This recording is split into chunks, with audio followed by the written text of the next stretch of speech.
Good evening, everyone. Welcome to our session. I'm Rashmi from greytHR and today's moderator of this session. So as you know, this is our 51st Ask the Expert webinar Parichay. And the topic for today is surviving the recession and thriving thereafter, the role of HR leaders.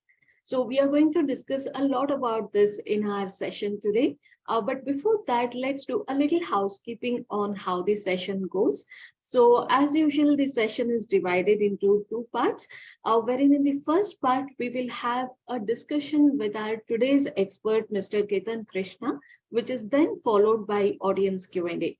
Well, in audience Q&A section, you can start putting across all your questions in the Q&A option of the Zoom control panel, and we will be more than happy to take it up. And also the session is currently being recorded. So if you happen to miss out on any part of our today's session, do not worry. We will share the recording with all of you once we are done with this session. All right.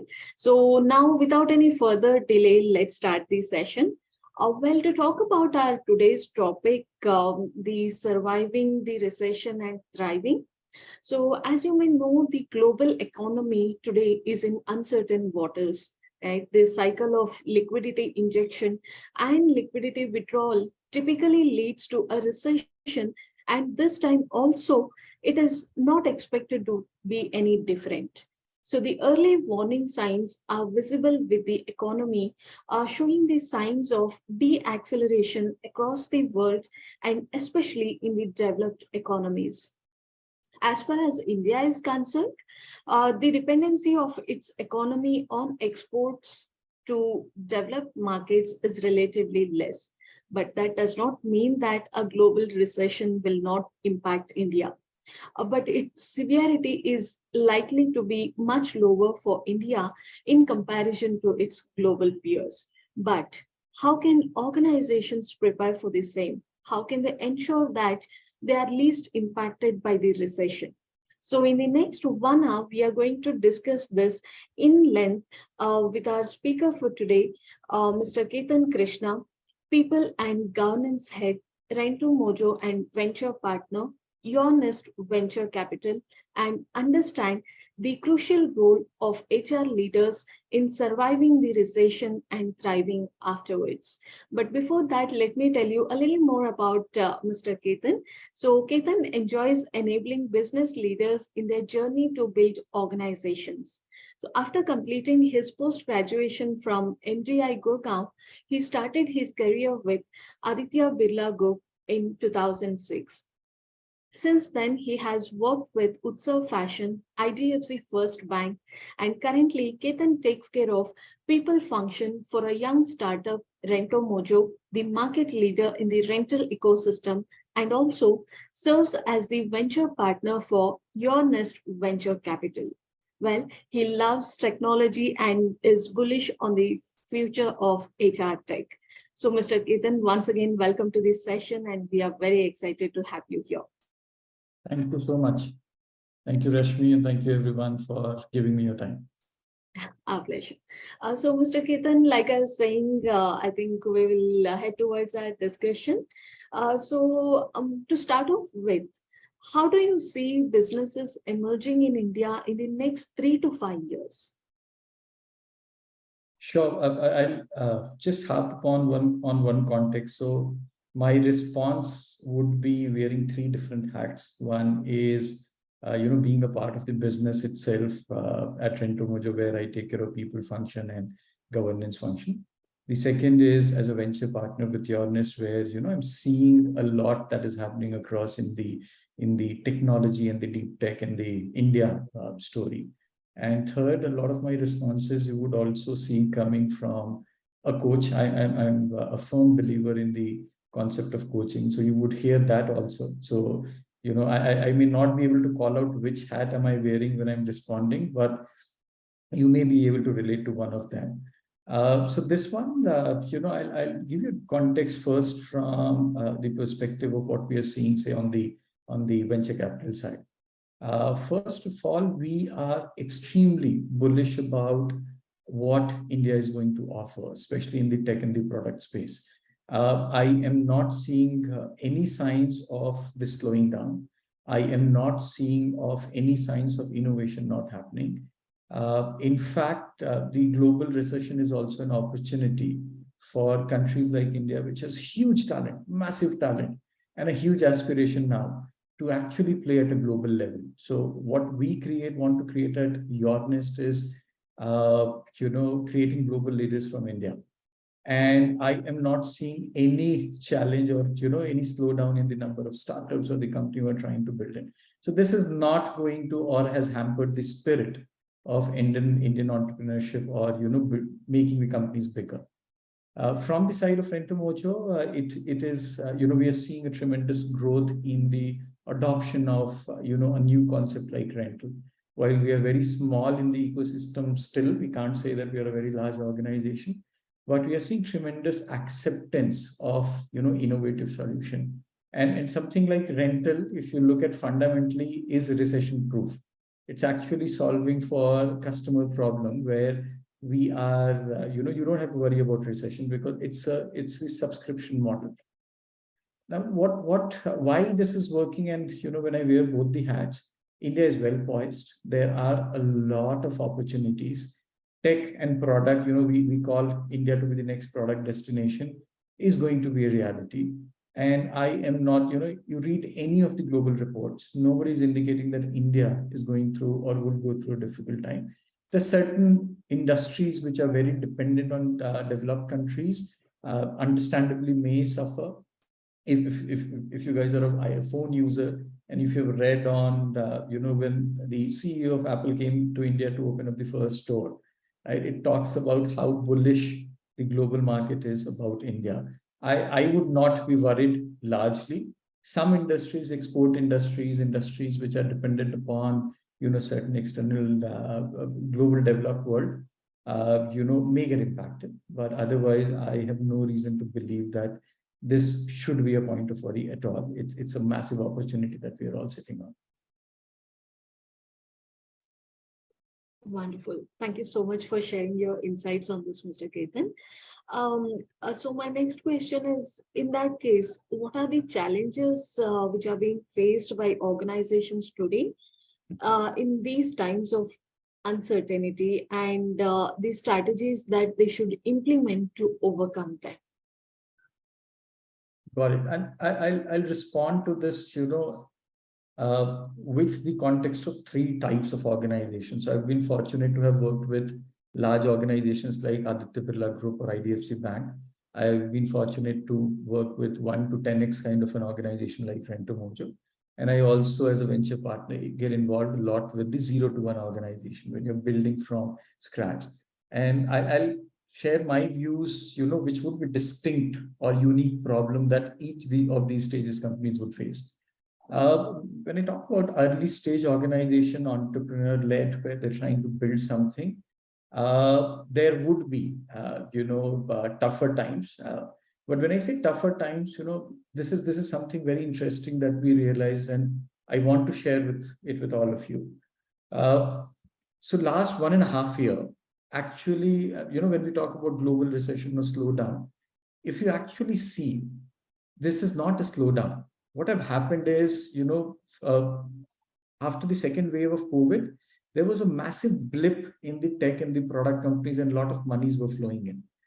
Now, what is happening today is actually that blip just getting rationalized. If you see it from pre-blip area, we are actually growing. The number of investments, the number of meaningful investments, the number of companies which are getting funded, the number of exits that are happening, it's actually on an upward trajectory. It's just that, that blip, that hockey stick curve is actually, the recency effect is impacting us.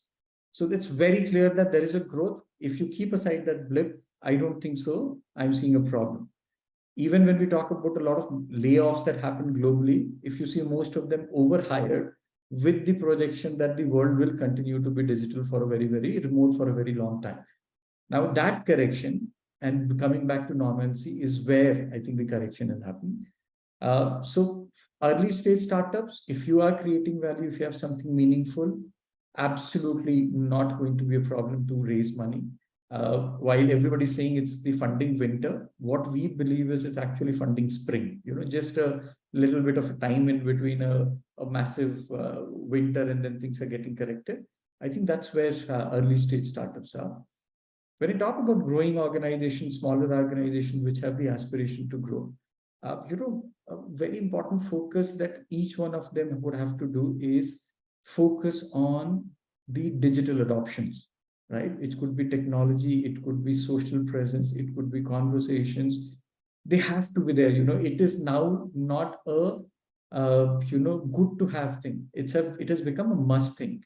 So if you're a small organization, are you there on tools like LinkedIn? Are you there on Ambition Box? Are you there on social media? Are you going there and talking to the world about what you're building? And of course, are you adopting technology which will keep you at pace with the global companies or the new age companies? Because new age companies are starting with technology as their baseline. But for a lot of organizations that existed for 4 years, 5 years, 6 years, they are still trying to operate in that particular, very manual-led work. That has to go.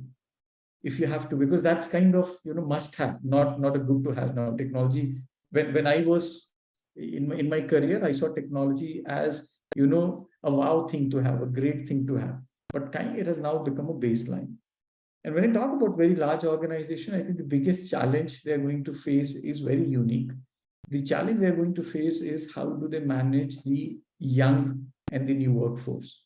This is a workforce which is far more ambitious. This is a workforce which is in a rush. This is a workforce which will not want to wait along for you to come back and tell them that I'll give you promotion in 3 years. You have to do this, that. They are impatient. Now, don't resist them. Understand them and create, leverage their strength to grow the organization. This is a difficulty that I've, hear a lot of large scale organization talk about, that, these youngsters are like this and that. We are seeing what they can't, but we are actually in that journey ignoring what they could. And this is going to be reality. Whatever you say, this is the workforce that is going to come into the organization. So embrace it, understand them and leverage them, and personalize the overall human resources journey. So these are the three contexts or the focus areas, if you ask me, for the three kind of organization that I would share here. Sure, Ketan, thanks for sharing your valuable inputs. So Ketan, in continuation with our discussion, there are also various reports that suggest that India may not have a significant impact due to the looming recession. So what do you suggest organizations can do still to prepare for the same? So I'm glad you agree to that India, I don't think so, is going to go through a difficult time. Having said that, there are 4 or 5 things that comes top of my mind. One is keep a very close watch on your cash flows. This is the biggest advice that we give to our early stage organization. And I've seen that here at RentoMojo also, when COVID hit, money from the market dried up. The only thing and the most important thing we realized was about cash flow. I know if there are HR folks here, you may want to ask, why should I even be aware of the cash flow?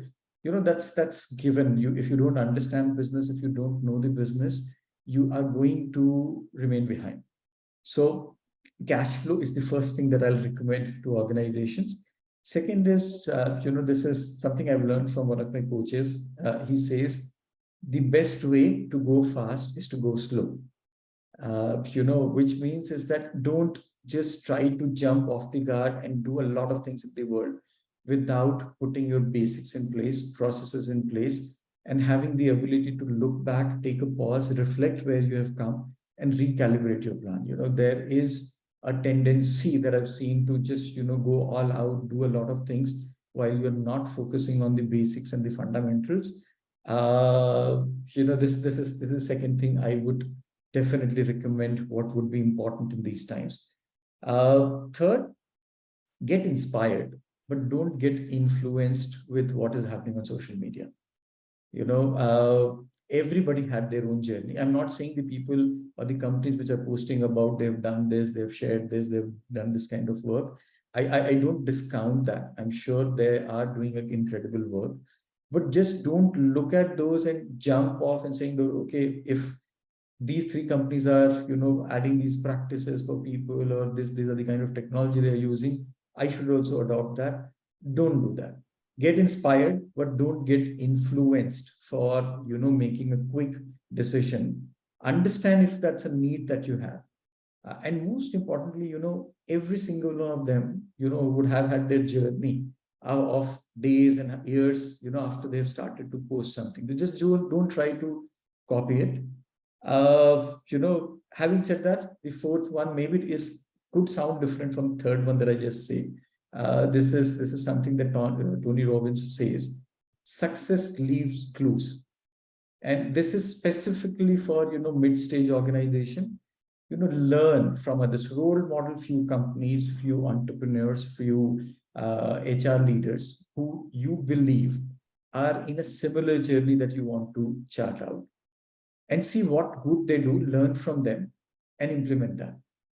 Right. So definitely have role models, because there is a saying that we are the average of the 5 people that we spend most of the time with. Right. So ask this question: are you spending time with those 5 people or 5 organizations who inspire you and who actually are going to pull you into the direction that you want? So, top of the mind, these are the 4 things, I would have to say, Rashmi. Thank you, Ketan, for sharing your thoughts on that.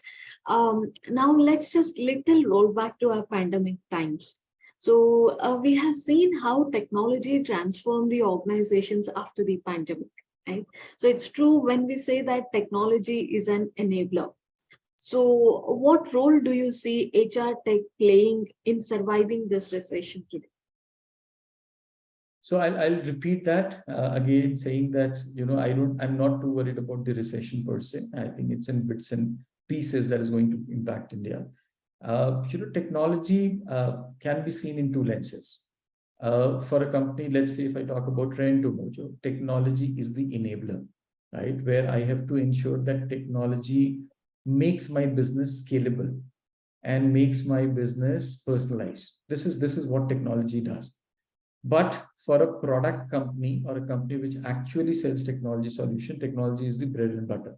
So first is to understand what kind of organization you are. If you're a service or an operational organization, then technology has to be your biggest enabler. Otherwise you will not get the cost advantages that you may or you should be getting. When we started RentoMojo, initially, because we were moving very fast, every problem we used to solve through people. And then we realized that we reached a point where, for a 2x growth in the revenue, we needed a 2x growth in people. Intuitively, that was just not making sense. And the reason this was happening is that we were not leveraging technology to the max, because, that's an easy way to grow the organization. It's easier if you are funded. But real businesses do not get, built on funding for long. So technology as an enabler. If you're an operating in a service organization, if you're a product organization, technology is your bread and butter. So that's how I will see technology. What pandemic did was amazing. During the pandemic times, if I remember correctly, we saw, of the total applications or new companies introduction that we used to get at YourNest, about 4 to 5% were in HR tech, right? So that's the kind of opportunity that the pandemic or the digital world opened for us. And that was amazing. I had never seen that kind of a number ever in my life, which meant that HR tech is up for some serious stuff. Now coming to your question, HR tech's role. When I started my career 17 years back, it's been a long time. I remember I used to sit and do payroll, and I was so happy the first day I was able to, actually run a payroll on an Excel and do the calculation, because HR tech products were damn expensive at that point in time, right? And there were large payroll teams that you used to have, and the entire grind was on Excel. You would, process and pay and attendance and here and there. Today, if you ask me, do I want to invest more than a click on generating my payroll? Absolutely, I would not want to do that. So, what was kind of a unique talent earlier has now been productized as technology. So this will keep on happening. don't assume that anything that you are doing in human resources will continue to be, operational stuff especially, will continue to be as it is. Look at ways of how you are going to adopt and put technology. This is the time, when I started my career or when I was studying, people used to call HR strategic, HR as a strategic partner, HR as, a business partner, and here and there.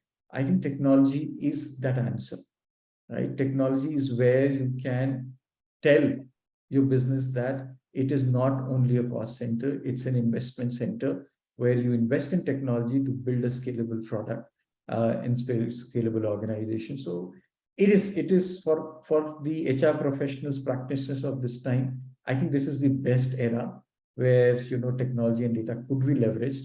Do not miss on that opportunity. Just adding one more dimension, what it also does is, it is imperative that HR practitioners start to see themselves as product manager more than, just a HR function. And when I say product manager, you need to understand technology, you need to understand business, and you need to understand people who are your customer. And you need to create solutions, keeping all three in perspective, and this is exactly what a product manager does, right? They understand technology, they understand customer, they understand business, and they work with them to create a solution which can create value.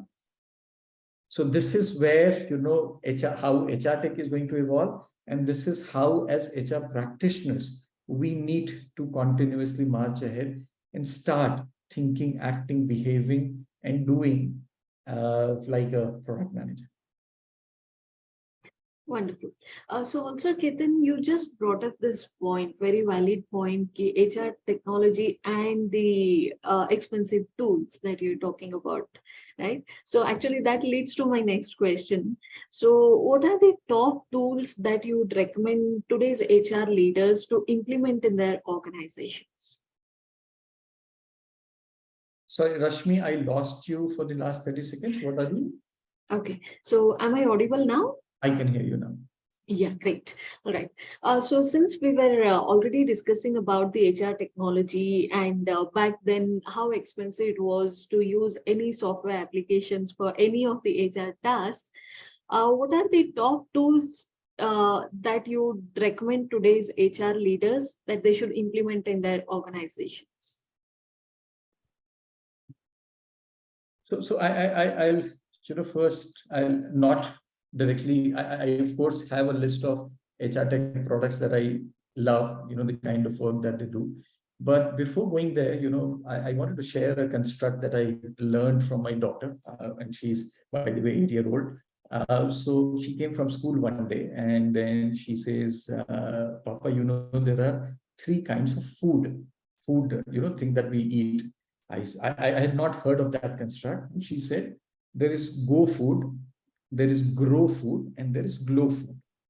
So go food is everything that gives us the energy to do what we are supposed to do on daily basis. It's like carbohydrate, sugar, any energy thing that we consume.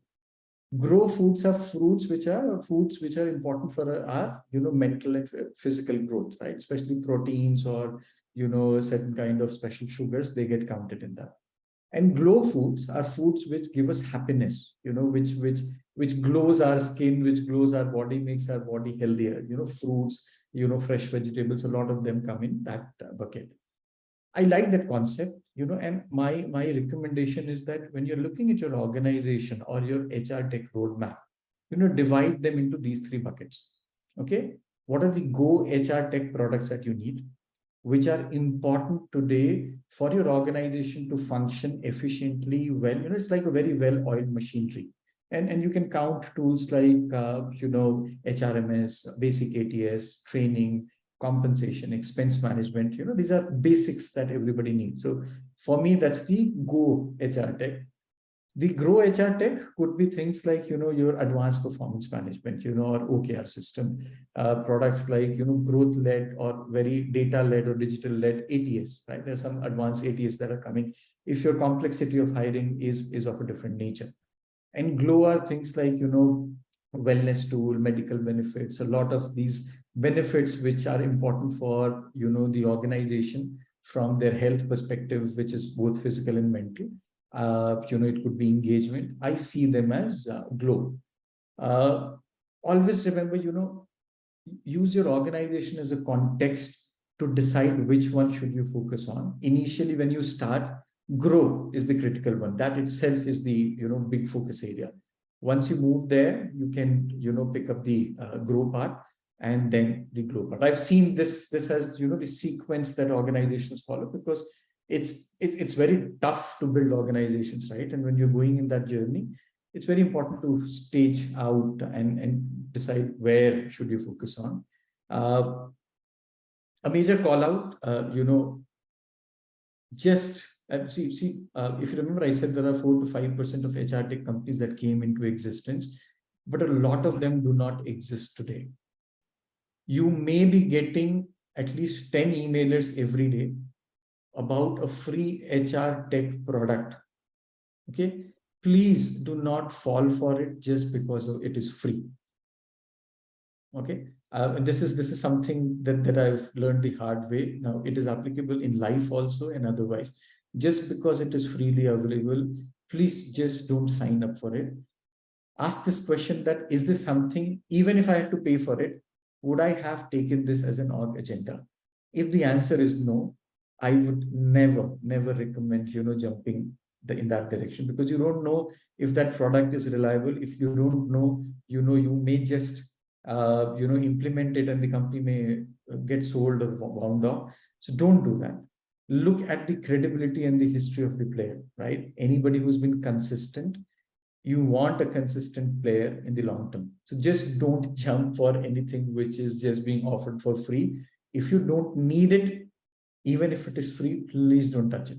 Because it also can deplete the value that you create. People may think, yeah, this function, anything that is free, they implement, and then they go back and they vanish. Don't do that. All right. Yeah, I think you also brought up this brilliant concept of 3 types of food.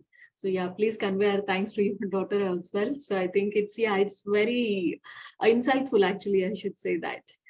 So Ketan, taking a step further and moving to the strongest pillar of an organization, its employees, right? So which area should the HR leaders focus on in improving the employee experience and engagement during these uncertain times or even recession times?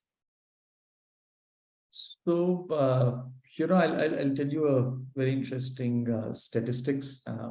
So this was during when the world went crazy on the technology side, where everybody had 6 to 8 offers at any point in time. There was a time that we had seen that. Even at that time, we at RentoMojo were able to manage with a attrition of only 11%. Okay. Now, when we look back, I go back to the basic principles of employee, which is communication. That's the most underused, but the maximum value creation tool. Communicate, over communicate, talk to people. Every single person out there is a rational person, right? And sharing will only help them make a better decision. And we did that like anything during the difficult time. We used to tell people, how much money do we have, what is happening to the business, what could be the difficulties. In spite of that, a lot of people decided to stay back, because we were telling them, what we are going through. And because we communicated, they decided to stay with us. So independent of which era, recession, non-recession, good time, bad time, there is nothing more powerful than communication. For me, that's the bedrock of any engagement, right? Because it builds trust. You look at any model, you look at Gallup model, you look at GPTW model, Hewitt model. Trust is anything between 60 to 80%, which determines if people stay with you or not. And that is not changing. That's the fundamental of who we are as human beings. So communication, communicate, good time, bad time, difficult time. That is an evergreen strategy. Second, where I see the entire employee experience part moving, employee engagement moving, is towards personalization. I'll give a quick, let's say, Rashmi may have different drivers, individual motivators that she has vis-a-vis Ketan or vis-a-vis Ramyan. Okay. Now, if you look at the entire construct of Gallup, it says that people leave or stay because of managers. Now, what do managers do fundamentally? They personalize the experience, right? I have 5 team members. I speak to them, connect to them, drive each one of them differently. I just don't, use the same approach for all of them. Now, this is where technology and HR tech or employee experience has to move. That how do you use technology to personalize the experience rather than going with a cookie cutter approach? It is not going to survive. It is not going to work. Now, if 3 of us who are there on the screen and a lot of people who are listening to me, if we open any of the shopping app, let's say it could be Amazon or Flipkart, we all are going to see a different screen. Okay, which means this is doable, which means there is data being used and technology being used to, scale personalization. So focus on personalization, the standard cookie cutter approaches, unless until they are a matter of compliances or, boundaries that you want to define. Keep it as flexible as you could, keep it as personalized as you could. That is where the entire industry is going to move.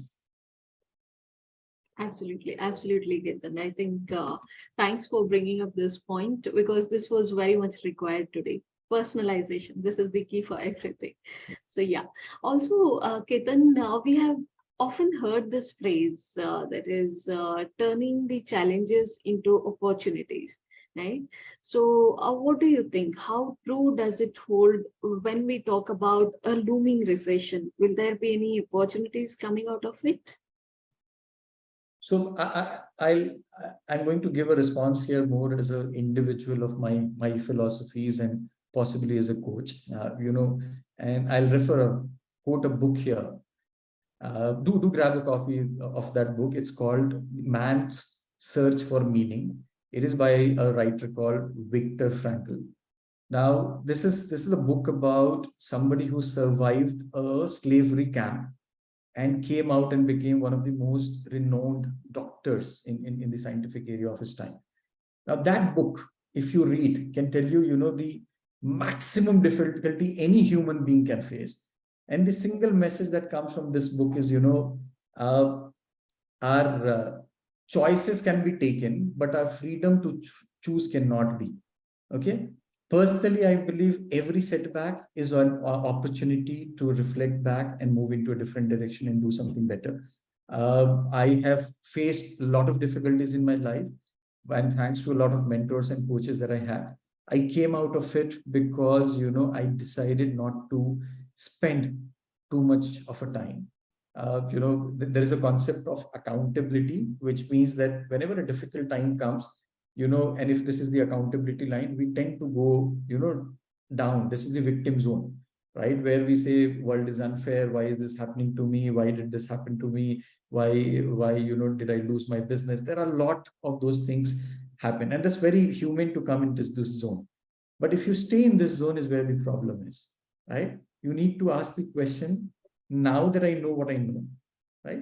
That I accept where I am, how am I still going to go ahead and achieve what I want? This is when you move above that particular, accountability line. Applies to businesses also.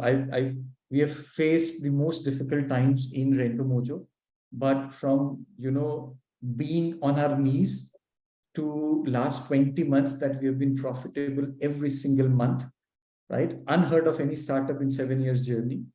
It is because, we saw and converted and pivoted that challenge into an opportunity. It doesn't mean that it is going to be easy, right? It may sound easy when I'm saying this, but it took us 3 years of a lot of ups, downs, difficult calls, staying together, but saying, okay, we are still going to find how we are going to come out of it. So as a person, I'm very optimistic about life. I always say, there is always a silver lining. And do read that book. You will realize that the difficulties that we face in life is nothing as compared to, what somebody like Viktor Frankl faced and how he actually turned that into his favor. Nobody can, take away the freedom to choose. We restrict ourselves with the choices that we create for ourselves, but the freedom to choose cannot be, and that applies to businesses also. So it's going to be, this is how humans have survived, otherwise we won't have been the most advanced race in the entire animal kingdom. Absolutely not. Sure, Ketan. So thank you for sharing your this thoughtful response. Ketan, you just mentioned one amazing book, right? So that actually reminded me of this L&D that happens in the organization. So my next question is around that now. So in today's fast-paced world, we don't have a choice but to be at the top of the things. Right. So how do you see L&D come in play in preparing the workforce for a recession? So I'll split this into two parts. One is from an organization side. Second is from an employee side or individual side. Unfortunately, the reason L&D is at times the most hated function in most of the organization. Okay. And the reason is not to do with the function of the organization. The reason is to do with how we were, at least I was conditioned about learning. I was told that you finish your formal education and that's it. That's where the learning has to stop. Right. So if I look at my education or my growing up journey, now what do I learn? How do I learn?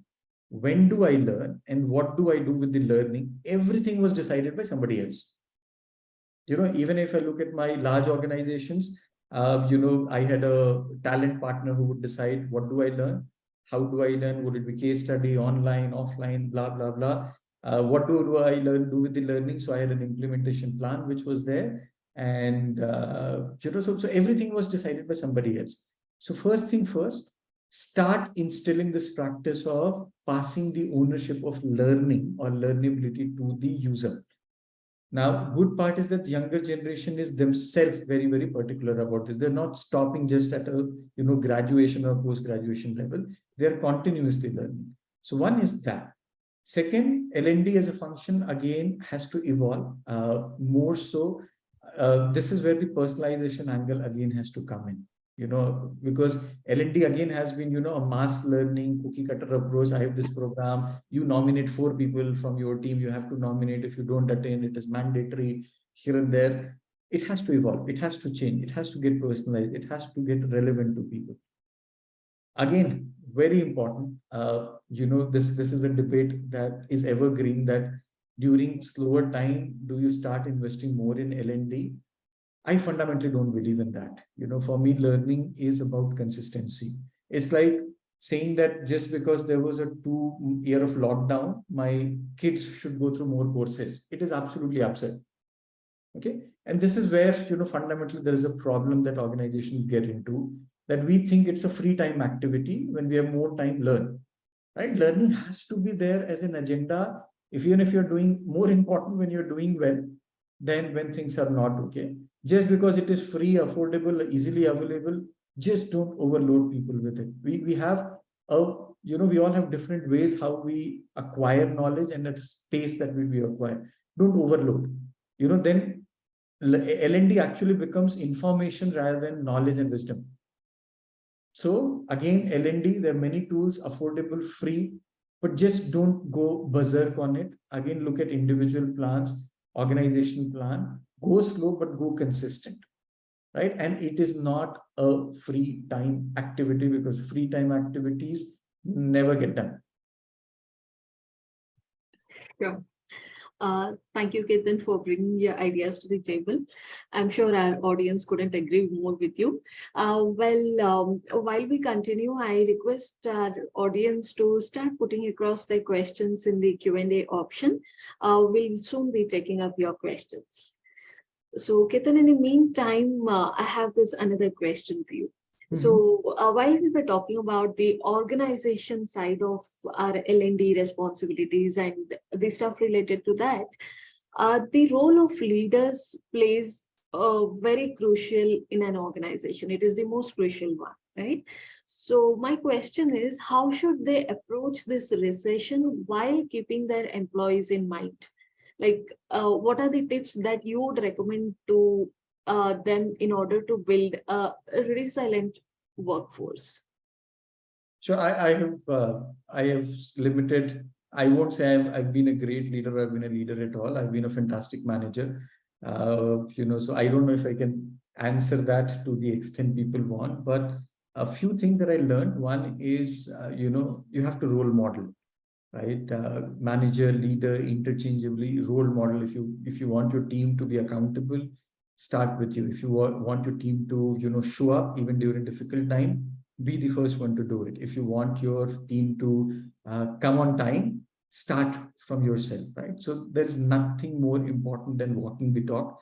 It is the most important thing. I used to look upon my bosses and I used to emulate them, right? So be that inspiration for them. That's the first part. Second is, and going back to that example or instance that I gave, when even during a difficult time when the world had 6 to 8 offers, people were small companies were just losing people, good folks up right and center, and we were still able to manage that at 11%.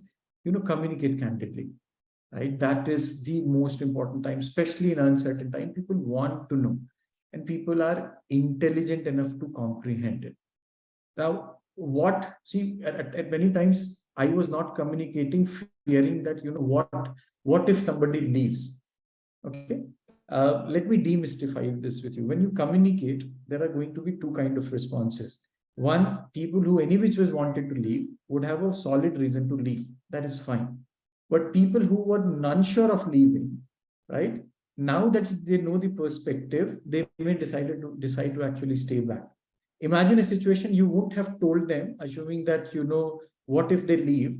They're any which ways because they don't have an answer, they would have left. So communicate candidly, especially during turbulent time, up and down time, just communicate, be open, tell this is where we are, this is what is happening, we need you. And I've seen people standing up for the organization when, you stand up and communicate and say, this is where we are. Because, there are always things which will be out of control, right? Just tell that to people. Everybody is rational, everybody is human. I have had, my bosses had given me tough news, but I appreciated them because now I was a part of the decision or the information, and suddenly the ownership was there with me. And there are times I said, fine, this information is important, but this doesn't fit into my scheme of things. So let me take a call. That is also fine. But candid conversation. So emulate, walk the talk, and second, candid conversation. These are the two things that I'll tell you. I'll ask the managers or the leaders in these times to focus on. All right. So I must say this, Ketan, your insights are very enlightening. So thank you for sharing them here. So one last question from my end. So can you please throw some light on what are the top elements that will help organizations not only survive the recession, but thrive afterwards?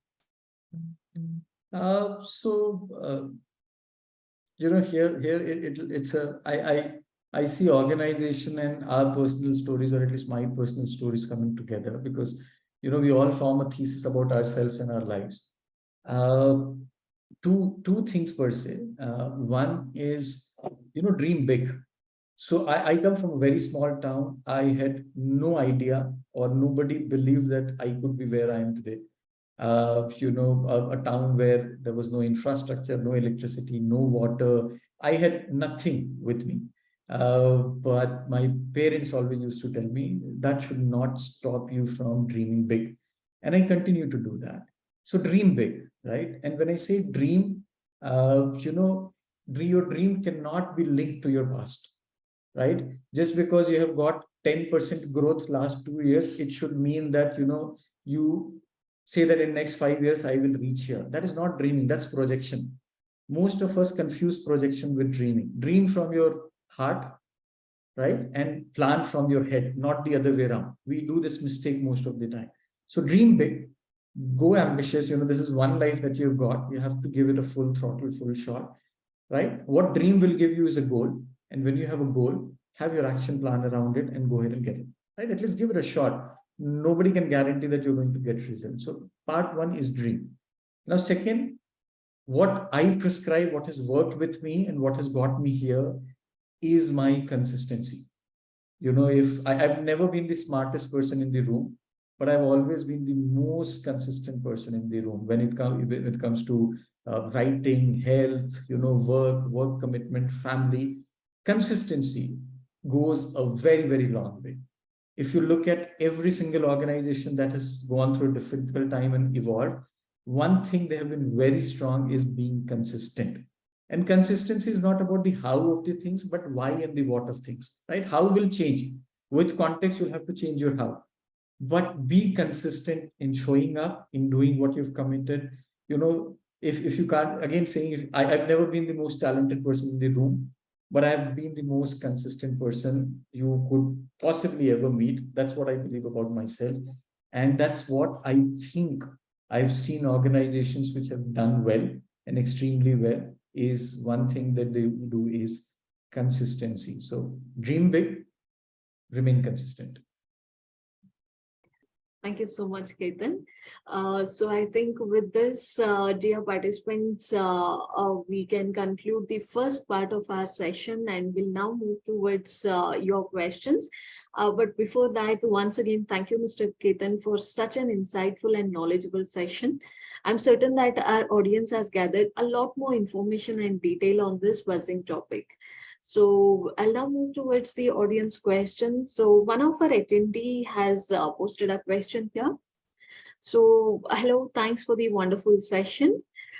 Thank you so much. And I would like to know what are the other learning certifications or trainings that an HR professional should take up in order to be prepared for the future when AI may replace basic roles and responsibilities? Tough one. The answer to this would be, again, depending upon your career stage at what you are. If you are still at an IC level and mostly contributing to, value creation, or you are at a managerial level, or you are at a, senior management level. So these three different would have different responses. I'll share whatever I could in this perspective. See, one, again, learning and certification, more than learning, certification, trainings, first have a plan about yourself on who do you want to become. We as HR folks are hated for this question that who do you want to be 5 years from now? But as a coach, I can tell you this is the most important question every single one of you should continue to ask yourself. There is no standard path to career, right? And I can't tell with a promise that if you do these courses, your life will change. But have your role models. Say, okay, these are the 5 HR professionals who inspire me. Try to follow their journey, speak to them, connect to them, understand how, their journey has been, and have your specific plan. There is multiple certification and very, very valuable certification. Very important 3 dimensions that I'll share on learning. You need to understand that, are you learning for competence? Are you learning for confidence? Or are you learning for credibility? Okay. There are times when you need credibility or certification to get a job, then it's logical to go ahead and do that certification. If you want to get into HR analytics, a HR analytics course would be logical. But please remember, when you are deciding your learning, break it into 3 parts: confidence, competence, and credibility. And all 3 will have different response. So if you just need an MBA degree and you don't find value, a course, a distant learning course may be a good idea, right? But if you want to enhance your competence, then doing an executive course or a full-time course may be a brilliant idea. And if you think competence is there, but confidence is not there, then go through programs or sessions or seminars, which is going to help you, share your knowledge and convert into something valuable. So break it into 3 parts. Understand and emulate, identify people or who do you want to become, and then have your game plan around that. Because there are millions of courses, all are value adding. But again, is this something that is going to add value to you or not? Don't do it because your friends are doing. Just don't do it. That's the worst form of learning you can do to yourself. Well, thanks, Ketan. I hope that answers the question. Next question is from Gautami. Hi, Gautami. Gautami's question is, being in HR, we do understand the importance of skill upgradation, basically upskilling, and also importance of career customization, specifically for Gen Z. But it gets difficult to convince top-level management, and we keep struggling with high attrition for junior grade profiles. So any tips for this, Mr. Ketan? So thank you, Gautami, and Kirti, thank you. I hope that my last answer was helpful. Gautami, this is not only with career or Gen Z, but HR has always had a weaker table or a weaker, positioning in the table, which will change. We all are responsible to bring that change.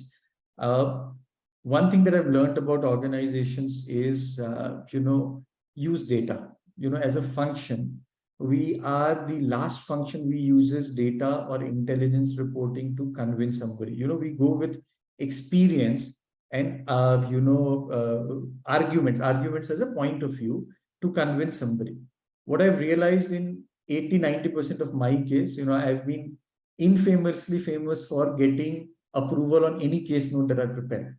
Okay, so one of the best practices that I recommend and is, write your case down, your problem statement. There are multiple formats. What are you trying to solve for? And find data, of and to prove a point. You need to understand the business guys, the senior leadership are intelligent people who are making decisions which can make or break organizations, which means career also. So there are intelligent set of people, they understand it. Now you have to find ways of convincing them, and data and information is going to be a very, very important tool in making this happen. Write good cases, create good presentations which are fact-led, and of course, create a story which will help you convince them, right? That doesn't mean that every time they'll get convinced. That also doesn't mean that, every leader responds to things differently, but fact data is my one of my earlier business head used to say, we believe in people, but we trust, we believe in God, but we trust data. This is a very important lesson that I learned. So go with facts, go with data, and data will help you create a story that should be able to convince people and leverage that. All right, so I'm sure that answers the question.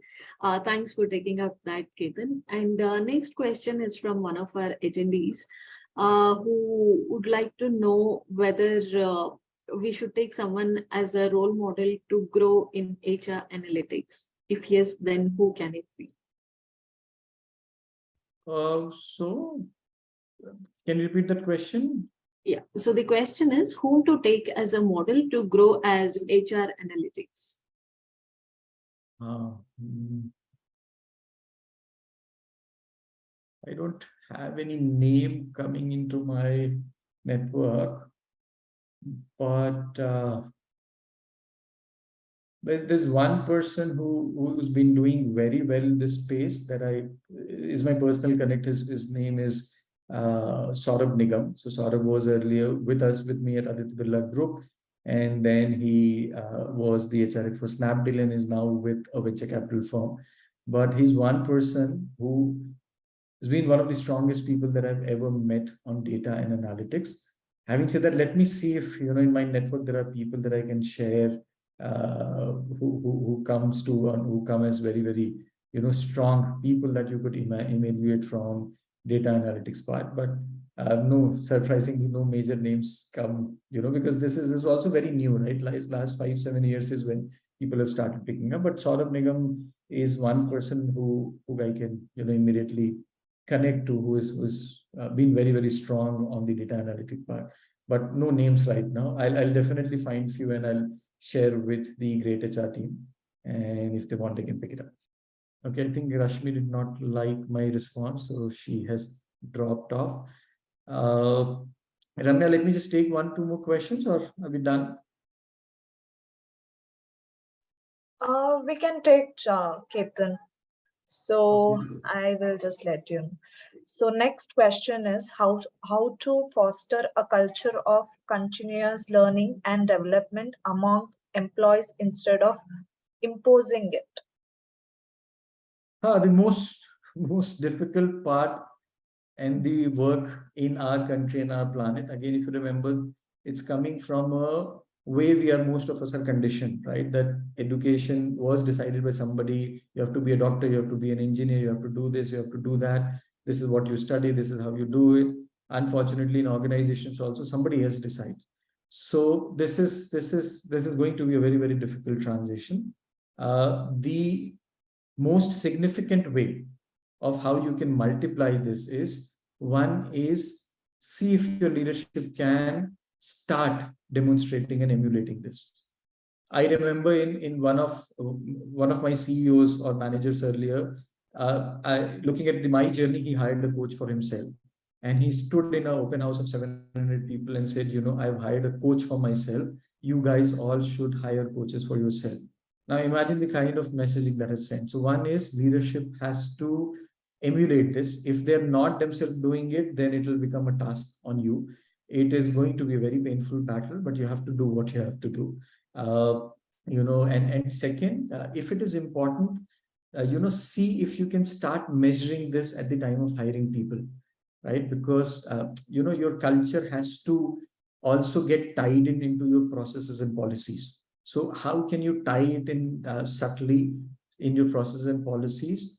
But I can tell you this is going to be the most difficult part. In one of my companies, we had added this to the KRA. It didn't work. We had added this to KRA of manager. It didn't work. Very, very difficult part. But culture, when we talk about culture, it has to start from the top. Once it starts, create incentive plans, programs, construct around it. Other way to do it, and where I think for me the most significant structured learning was with Aditya Birla Group, because there was an individual development plan that was weaved around me. Okay, so can you create a way where you understand from people what they want to learn, and then create programs which are flexible for people to join in and celebrate people who are learning.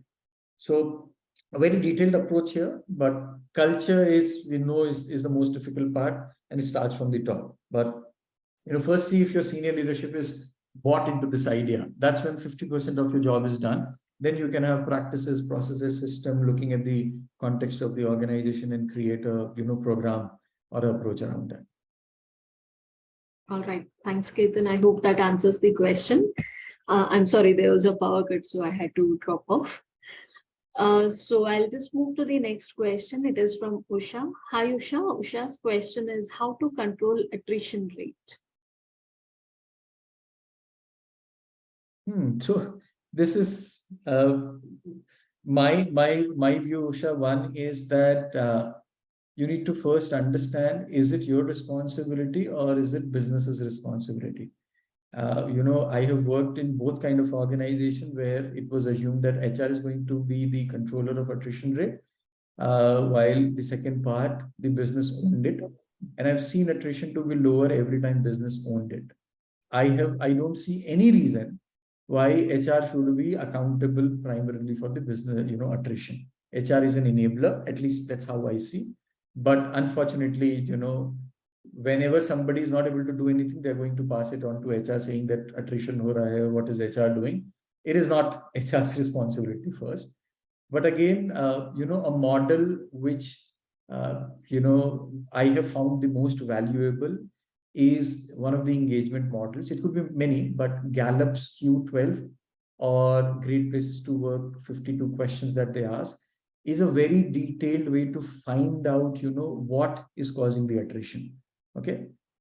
At the core, remember 70% of the attrition is still because of the managers. Nobody can take that away. I don't think so. Billions of data that Gallup has processed has given a different answer. Again, one of the companies that I was working with, we had this problem. I convinced the management to take a survey, which was rolling up to a manager and a unit level. And that actually gave a very, very, good construct of what was happening there. And here is the most powerful argument that has till now nobody has been able to challenge it. So with this data, I go and ask the organization or the leaders that how is that with the same policies, with the same organization, with the same human resources, with the same resources, some units have higher attrition and some units have lower attrition. Right? The moment I've asked this question, people have understood that it has not to do with HR. How is that in the same HR area or network, two managers have different attrition, which means that HR is not the one responsible for attrition. So you have to see, it takes a lot. It's not going to be easy, but this argument has always helped me bring this conversation that we are the enablers. We can help you find what is causing the attrition. There are certain pieces that we could enable, but we can't own it. One of the hypotheses is that just create fun at work and attrition will stop. Sorry, I can't use that word, but it is BS. It doesn't happen. Fun at work has nothing to do with attrition. I have not met any person in the exit interview saying that, we guys don't celebrate my birthday, so I'm leaving. It is always far more meaningful. It is about work. It is about resources, manager. Do I get appreciation? Do I have a friend at work? Look at that Q12 questions of Gallup. Every HR professional, if you want to understand engagement, that is the holy grail. Read it. You will understand, what are the primary drivers of engagement, which is directly linked to attrition. Fun and work doesn't impact attrition. Unfortunately, we as a function have been scapegoat for many things. Kuch nahi hua, HR, attrition ho raha hai, hiring is wrong, hiring theek ho raha hai, quality is bad. It's a problem, but you have to fight back. And again, use data, intelligence, and logic to rationalize it out. People out there are very, very rational. I don't know if that helped. Sure, Mr. Ketan, it does. So, Usha, I'm sure you agree with me. I hope your question is answered. Ketan, our next question is from Hiren Shah. So, Hiren has two questions for us. First one is, a good HR is an employee's person or a management's person? And second question is, do we need to be assertive or aggressive? So Hiren, I haven't been able to figure the answer to the first question yet. Employees see me as management's messenger. Management sees me as employees' union leader at times. I don't know. I've still not been able to, find the answer or a balance to it. But intuitively, if you ask me, I think being true to our job, and I'll still bend more towards being an employee person than a management person. That is, if I have to choose or if that's how I operate, I still bend towards the employee side more before management person, but the world doesn't see me that way. You will face with this dilemma throughout. I've been facing it. Do we need to be assertive or aggressive? I think it also depends upon the individual, your operating style, and the person that you are dealing with. What I've learned is that audience plays a very important role. If you have a manager or somebody that you have to convince has a very aggressive style, when I say aggressive, it's more of a stance rather than being aggressive as a human being. I would change my tone and body language and be aggressive in a conversation. Wherever I have to be assertive, I will be assertive. So pick your audience, look at your audience, and have your game plan on that. I think both are required, at different contexts. When there is a difficult time, when employees are going through a difficult time, let's say in COVID, and you want to put your foot down and say, hey, we just can't lose people. Rightly so, you may have to be aggressive. But there are times when things are better, you have to get more approvals for something which is better for the organization. Assertiveness works. So balance it out. I don't think so. Life is black and white. There is always going to be a lot of gray. I don't know if I've confused you or helped you, Hiren, but that's my point of view right now. All right. Thank you so much for answering that, Ketan. Also, dear attendees, I know I have already exceeded your time, but just trying our best to take up your questions. I have a few minutes. If audience is ready, I have a few minutes, no problem. Yeah, sure, Mr. Ketan. I think we have a couple of more questions before we wind up. Also, dear participants, if any of your questions are unanswered, please don't be disappointed. We will definitely get back to you with the responses. All right. So, Ketan, one of our attendee, Mr. Venkatesh, has a question for us. So, how many years same designation we can continue in the same department, like example payroll? So, any answer for this? So the coach in me is going to speak here, Venkatesh, and you will find a lot of this coming from my heart. First of all, and the first thing is please have your own game plan. I ask this question in the coaching sessions that I do. And I'm sure a lot of you would have used Ola or Uber or any of the ride booking app. What is the most important variable that you need to add when you have to book a cab? It is destination. Now, unfortunately, we, especially in the Indian context, at least when I was growing up, we were not conditioned to set our own goals and set our own objectives. We just got into jobs assuming that we will follow what the organization decides me to do. Please don't let that happen. There's never going to be a right answer to how many designations, how many years. The question you need to ask is that, again, who do you want to be 5 years from now? What's your dream? Once you have that, please create a plan around it.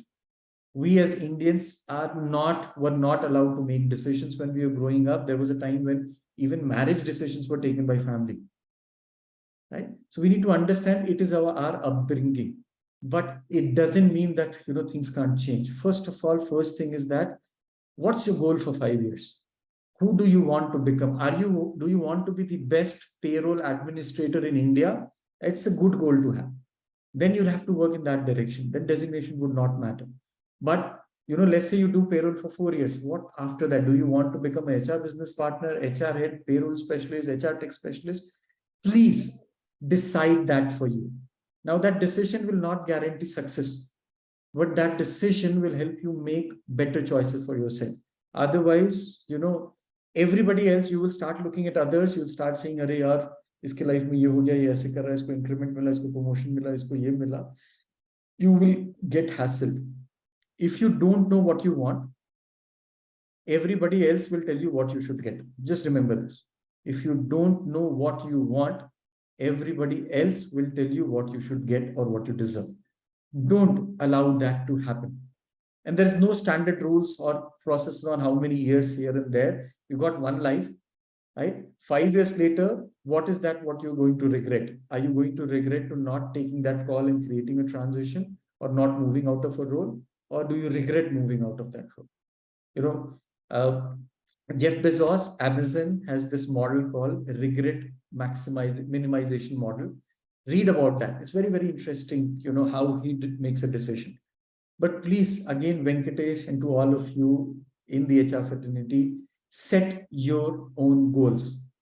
And then say, is this role, is this company, is this opportunity going to take me where I want to? When I have my coaching conversation or manager conversation, or when I even interview people, I don't ask them what's your current CTC. I ask them what's your CTC goal. Because that's a measure where I know that how clear is this person about something, what he or she wants. Otherwise, a lot of people will say, I'm open to it for good opportunity, which means we have no idea what we want for ourselves. And then we will say, complain if somebody else is doing well. So I can get emotional on this topic because, if I've gone through that problem, I know it's a conditioning issue, but that doesn't mean that you should not change this. Please define what you want for yourself and go and get it. Sure, Ketan. I'm sure this has theoretically, Venkatesh, theory says 10,000 hours is what it requires to master anything. But again, in mastery, remember these two things. Do not confuse repetition with practice. Okay? Repetition. I've been brushing my teeth for 5 minutes every day since the day I was born, but I'm not a world champion in brushing my teeth. Right? But if I want to have the best tooth in the world, then I'll change my practice every day. So remember this, we confuse experience with expertise. We confuse, repetition with practice. You should practice, which has to be deliberate with incremental goal. You should focus on expertise more than the experience. These are the two principles I would say to follow to decide how much time should you stay in a goal. Theory says 10,000 hours is when you attain mastery in anything that you do. Valid, definitely valid points, Ketan. Thank you so much for bringing it up. I hope this answers your question as well, Mr. Venkatesh. I'll just take up one last question for today, Ketan. So the question is from one of our attendees. The question is, how can we address issues of burnout and work-life balance in engagement initiatives? it's always going to be a chicken and egg situation. But having said that, again, understand that are these real issues or are these issues that others are talking about, and that's why it is relevant to you. I don't believe in the construct of work-life balance. It is fundamentally flawed, because the moment I say work-life balance, I'm saying that work is not a part of life, right? So it is about, how do you create a fulfilling, life where work is a part of it. That's the way I look at it. And unfortunately, we as HR folks have just propagated this. Somebody coined it and it became a huge talk of the town. It is an absurd construct. Okay. This is where, personalization and choices come into play. Burnout and engagement initiatives, again, go deeper, use data to find out what is causing that burnout. It's again the difference between taking a paracetamol for a problem or actually going and diagnosing why the problem had happened. I give the example of paracetamol because every time we have a fever, we take paracetamol, right? The fever goes down, but the problem inside doesn't go. Okay, just remember this. Medically, if you understand, paracetamol controls your fever, it doesn't solve your problem. But just because fever goes down, we think the problem is got cured. Do not use that approach.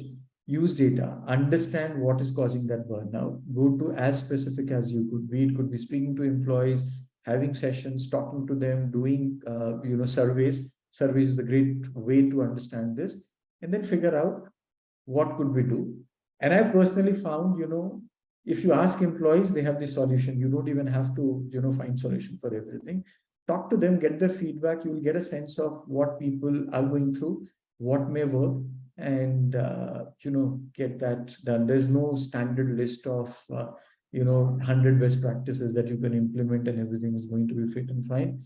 It is not going to happen. Otherwise, everybody would have copied the top 5 companies' practices and have become big guys. That it just doesn't happen. So go deeper, find out, and have again very unique plan that you believe would work. There are multiple ways to solve a problem, but first identify the right problem. That is where we need to go deeper as HR practitioners. Sure. Thanks for answering that, Ketan. I think now we are coming to end of this session. If there are any more questions, we will definitely get back to you on this. And also you can reach out to us on our greytHR community as well. So as many of you might be aware, this is basically a knowledge sharing platform. So you can put across your questions there and we'll be happy to answer them over there. Also, I'll be sharing the mail ID in our next slide. You can write back to us on that mail ID as well. All right. So once again, thank you, Mr. Ketan, for this session. You have certainly given us a lot of insights on how organizations can not only survive the recession, but also thrive afterwards. So, and thank you to all the attendees as well who has joined us today and for making it a huge success. If you have any more questions, please write back to us on the mail ID that you can see on the screen. That's rakigautam@greatip.com. All right. So on this note, I'm going to end the session now. We'll see you in the next session soon with another interesting topic. Till then, have a great time. Stay safe. Thank you. Thank you so much. Thank you so much, Rashmi. Thank you so much, everybody, for giving me your time. I hope I was able to add value and have a fantastic day. Thanks, Ketan.